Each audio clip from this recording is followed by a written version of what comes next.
ആകാശവാണി.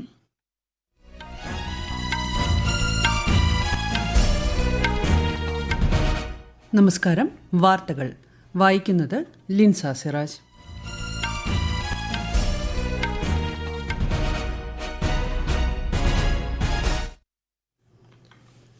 പ്രധാന വാർത്തകൾ.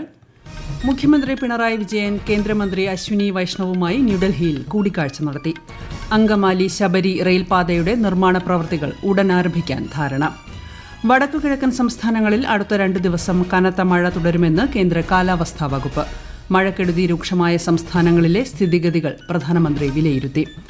ഭീകരതയ്ക്കോ ആണവ ഭീഷണികൾക്കോ ഇന്ത്യയെ ഭയപ്പെടുത്താനാകില്ലെന്ന് സംയുക്ത സൈനിക മേധാവി അനിൽ ചൌഹാൻ. IPL ക്രിക്കറ്റ് കിരീട ജേതാക്കളെ ഇന്നറിയാം. ടോസ് നേടിയ പഞ്ചാബ് കിങ്സ് റോയൽ ചലഞ്ചേഴ്സ് ബംഗളൂരുവിനെ ബാറ്റിംഗിനയച്ചു. രാജ്യത്തെ ഏറ്റവും മികച്ച കൃഷി വിജ്ഞാന കേന്ദ്രമായി ലക്ഷദ്വീപിനെ തിരഞ്ഞെടുത്ത് കേന്ദ്ര സർക്കാർ. വാർത്തകൾ വിശദമായി. മുഖ്യമന്ത്രി പിണറായി വിജയൻ കേന്ദ്രമന്ത്രി അശ്വിനി വൈഷ്ണവുമായി ന്യൂഡൽഹിയിൽ കൂടിക്കാഴ്ച നടത്തി.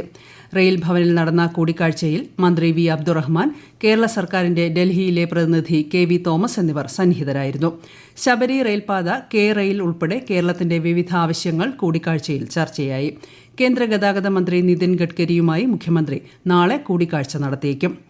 അങ്കമാലി ശബരി റെയിൽപാതയ്ക്ക് അനുമതിയായെന്നും പ്രവൃത്തി ഉടൻ ആരംഭിക്കുമെന്നും മന്ത്രി വി അബ്ദുറഹ്മാൻ. അടുത്ത ദിവസം തന്നെ കേന്ദ്രത്തിൽ നിന്നുള്ള വിദഗ്ധ സംഘം കേരളത്തിലെത്തും. മുഖ്യമന്ത്രി കേന്ദ്ര റെയിൽവേ മന്ത്രിയുമായി നടത്തിയ ചർച്ചയിലാണ് തീരുമാനം. അങ്കമാലി മുതൽ എരുമേലി വരെ 111.48 കിലോമീറ്റർ ദൈർഘ്യമുള്ളതാണ് 1997-98 റെയിൽവേ ബജറ്റിൽ നിർദ്ദേശിക്കപ്പെട്ട ഈ പാത. കേരളത്തിന്റെ സാമ്പത്തിക ആവശ്യങ്ങൾ കേന്ദ്രത്തെ അറിയിക്കുന്നതിന്റെ ഭാഗമായി ധനമന്ത്രി KN ബാലഗോപാൽ കേന്ദ്ര ധനമന്ത്രി നിർമ്മല സീതാരാമനുമായി ന്യൂഡൽഹിയിൽ കൂടിക്കാഴ്ച നടത്തി. സംസ്ഥാനത്തിന് അർഹതപ്പെട്ട വിഹിതം വെട്ടിക്കുറയ്ക്കരുതെന്ന ആവശ്യം മുന്നോട്ട് വെച്ചതായി കൂടിക്കാഴ്ചയ്ക്ക് ശേഷം ശ്രീ ബാലഗോപാൽ മാധ്യമങ്ങളോട് പറഞ്ഞു. വടക്കുകിഴക്കൻ സംസ്ഥാനങ്ങളിൽ കനത്ത മഴയും വെള്ളപ്പൊക്കവും തുടരുന്ന പശ്ചാത്തലത്തിൽ അസം, സിക്കിം മുഖ്യമന്ത്രിമാരുമായി സംസാരിച്ച പ്രധാനമന്ത്രി നരേന്ദ്രമോദി സ്ഥിതിഗതികൾ വിലയിരുത്തി. ദുരിതബാധിത സംസ്ഥാനങ്ങളിലെ സാഹചര്യങ്ങളിൽ ആശങ്ക രേഖപ്പെടുത്തിയ പ്രധാനമന്ത്രി ദുരിതാശ്വാസ പുനരധിവാസ പ്രവർത്തനങ്ങൾക്ക് എല്ലാ സഹായവും ഉറപ്പു നൽകി. വടക്കുകിഴക്കൻ സംസ്ഥാനങ്ങളിൽ അടുത്ത 2 ദിവസം കനത്ത മഴയ്ക്ക് സാധ്യതയെന്ന് കേന്ദ്ര കാലാവസ്ഥാ വകുപ്പ്. അസം, മേഘാലയ, മിസോറാം, മണിപ്പൂർ, നാഗാലാന്റ്, ത്രിപുര തുടങ്ങിയിടങ്ങളിൽ ഓറഞ്ച് ജാഗ്രതാ നിർദ്ദേശം പ്രഖ്യാപിച്ചിട്ടുണ്ട്. അതിതീവ്ര മഴയും മണ്ണിടിച്ചിലും നാശം വിതച്ച സിക്കിമിൽ വ്യോമസേനയുടെ നേതൃത്വത്തിൽ രക്ഷാപ്രവർത്തനങ്ങൾ തുടരുകയാണ്. മംഗൻ ജില്ലയിൽ ഉൾപ്പെടെ കുടുങ്ങിക്കിടക്കുന്ന വിനോദസഞ്ചാരികളെ രക്ഷപ്പെടുത്താനുള്ള ശ്രമങ്ങളും പുരോഗമിക്കുന്നു. കേരളത്തിലും ഒറ്റപ്പെട്ട ശക്തമായ മഴ തുടരുമെന്ന് കേന്ദ്ര കാലാവസ്ഥാ വകുപ്പ്. മലപ്പുറം, കോഴിക്കോട്, കാസർഗോഡ്, വയനാട്, കണ്ണൂർ ജില്ലകളിൽ ഇന്ന് മഞ്ഞ ജാഗ്രതയാണ്. 7 ജില്ലകളിൽ നാളെയും മഞ്ഞ ജാഗ്രത പ്രഖ്യാപിച്ചിട്ടുണ്ട്. കേരള, കർണാടക, ലക്ഷദ്വീപ് തീരങ്ങളിൽ ഇന്നും നാളെയും മത്സ്യബന്ധനത്തിന് വിലക്കേർപ്പെടുത്തി. ഇന്ത്യയുടെ ദേശസുരക്ഷാ സംവിധാനം ശക്തിപ്പെടുത്തുന്നതിൽ ഡയറക്ടറേറ്റ് ഓഫ് റവന്യൂ ഇന്റലിജൻസ് നിർണായക പങ്ക് വഹിക്കുന്നതായി കേന്ദ്ര ധനമന്ത്രി നിർമ്മല സീതാരാമൻ. ന്യൂഡൽഹിയിലെ DRI ആസ്ഥാനത്തിന്റെ പുതിയ കെട്ടിടം ഉദ്ഘാടനം ചെയ്യുകയായിരുന്നു കേന്ദ്രമന്ത്രി. കള്ളക്കടത്ത്, മയക്കുമരുന്ന് കടത്ത്, നിയമവിരുദ്ധ വ്യാപാരം തുടങ്ങിയ ഭീഷണികളിൽ നിന്ന് രാജ്യത്തെ സംരക്ഷിക്കുന്നതിലും DRIയുടെ ഇടപെടൽ ശക്തമാണെന്ന് ശ്രീമതി നിർമ്മല സീതാരാമൻ വ്യക്തമാക്കി. DRI is of course among the select group of Indian agencies which constitute bulwark on India's national security apparatus. Schools are being now targeted by drug traffickers, drug peddlers. It is first to be stopped by the DRI and it is of course then coordinated to be worked with the state police officials. Pahalgam ആക്രമണത്തിന്റെയും operation സിന്ദൂറിന്റെയും പശ്ചാത്തലത്തിൽ പാർലമെന്റിന്റെ പ്രത്യേക സമ്മേളനം ചേരണമെന്നാവശ്യപ്പെട്ട് INDI സഖ്യം. ഇക്കാര്യം ഉന്നയിച്ചുകൊണ്ട് 16 രാഷ്ട്രീയ പാർട്ടികൾ പ്രധാനമന്ത്രിക്ക് കത്തെഴുതിയിട്ടുണ്ടെന്ന് ന്യൂഡൽഹിയിൽ നടന്ന INDIA യോഗത്തിനു ശേഷം കോൺഗ്രസ് MP ദീപേന്ദർ സിംഗ് ഹൂഡ മാധ്യമങ്ങളോട് പറഞ്ഞു. ഭീകരാക്രമണത്തിനെതിരെ എല്ലാ പ്രതിപക്ഷ പാർട്ടികളും സായുധ സേനയ്ക്കും സർക്കാരിനും പൂർണ്ണ പിന്തുണ നൽകിയതായും ശ്രീ ദീപേന്ദർ സിംഗ് ഹൂഡ വ്യക്തമാക്കി. ഉത്തർപ്രദേശ് പോലീസ് സേനയിലെ വിവിധ തസ്തികകളിലേക്കുള്ള നേരിട്ടുള്ള നിയമനത്തിൽ മുൻ അഗ്നിവീർ സൈനികർക്ക് 20% സംവരണം നൽകാൻ തീരുമാനം. പോലീസ് കോൺസ്റ്റബിൾമാർ, provincial armed constabulary, mount police, fireman എന്നീ തസ്തികകളിലാണ് സംവരണം. അഗ്നിവീർ സൈനികർക്ക് സേവനാനന്തര തൊഴിലവസരങ്ങൾ നൽകുക എന്ന ലക്ഷ്യത്തോടെ ഇന്ന് ചേർന്ന മന്ത്രിസഭാ യോഗത്തിലാണ് ഈ തീരുമാനം. ഈ വാർത്തകൾ ആകാശവാണിയിൽ നിന്ന്. ആകാശവാണി വാർത്തകളും വാർത്താധിഷ്ഠിത പരിപാടികളും all India radio news Thiruvananthapuram YouTube ചാനലിലും all India radio news Thiruvananthapuram Facebook പേജിലും AR News_ തിരുവനന്തപുരം ഇൻസ്റ്റഗ്രാം അക്കൌണ്ടിലും AR News_TVM X ഹാൻഡിലും ലഭ്യമാണ്. ജമ്മു കശ്മീരിലെ ചെനാബ് പാലം ഈ മാസം 6-ന് പ്രധാനമന്ത്രി നരേന്ദ്രമോദി ഉദ്ഘാടനം ചെയ്യും. കേന്ദ്രമന്ത്രി ജിതേന്ദ്ര സിംഗ് സമൂഹമാധ്യമത്തിലൂടെ അറിയിച്ചതാണ് ഇക്കാര്യം. ലോകത്തിലെ ഏറ്റവും ഉയരം കൂടിയ റെയിൽവേ പാലമായ ചെനാബ് പാലം നവ ഇന്ത്യയുടെ ശക്തിയുടെയും വീക്ഷണങ്ങളുടെയും അഭിമാനകരമായ പ്രതീകമാണെന്ന് ശ്രീ ജിതേന്ദ്ര സിംഗ് പറഞ്ഞു.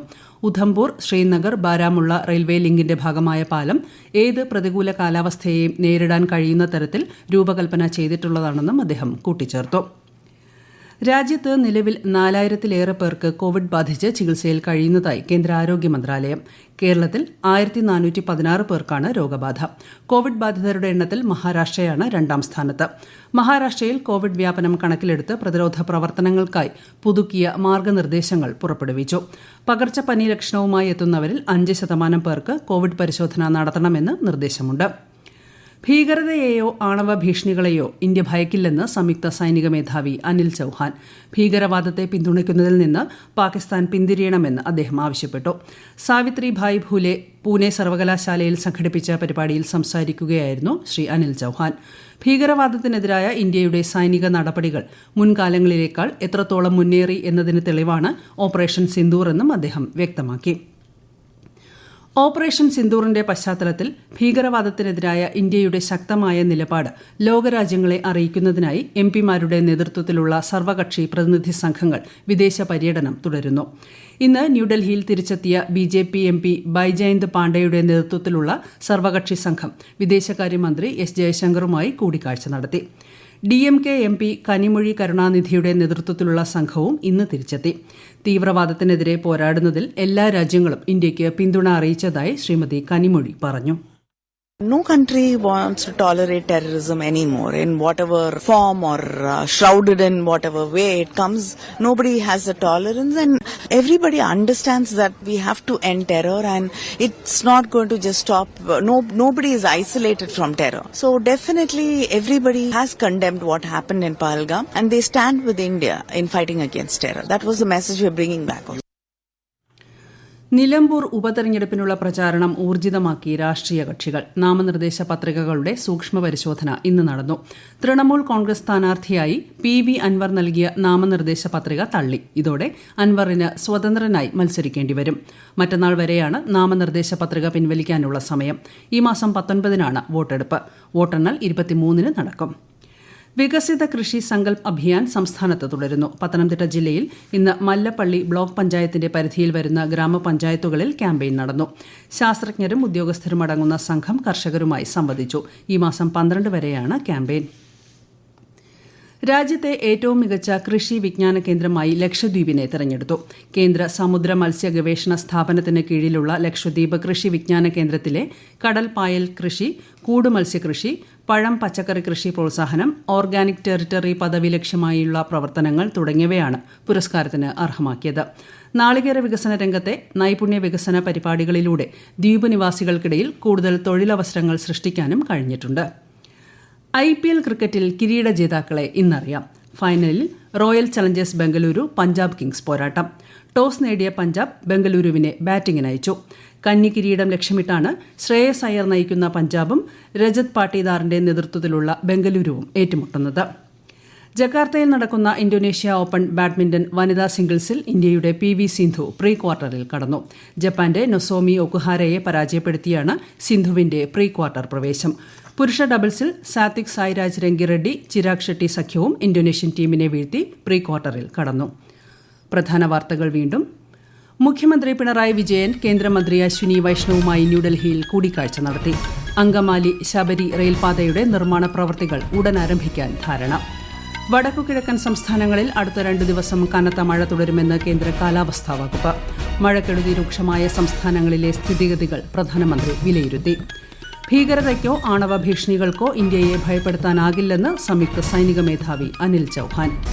IPL ക്രിക്കറ്റ് കിരീട ജേതാക്കളെ ഇന്നറിയാം. ടോസ് നേടിയ പഞ്ചാബ് കിങ്സ് റോയൽ ചലഞ്ചേഴ്സ് ബംഗളൂരുവിനെ ബാറ്റിംഗിനയച്ചു. രാജ്യത്തെ ഏറ്റവും മികച്ച കൃഷി വിജ്ഞാന കേന്ദ്രമായി ലക്ഷദ്വീപിനെ തെരഞ്ഞെടുത്ത് കേന്ദ്ര സർക്കാർ. വാർത്തകൾ കഴിഞ്ഞു. അടുത്ത വാർത്താ പ്രക്ഷേപണം രാത്രി 8:35.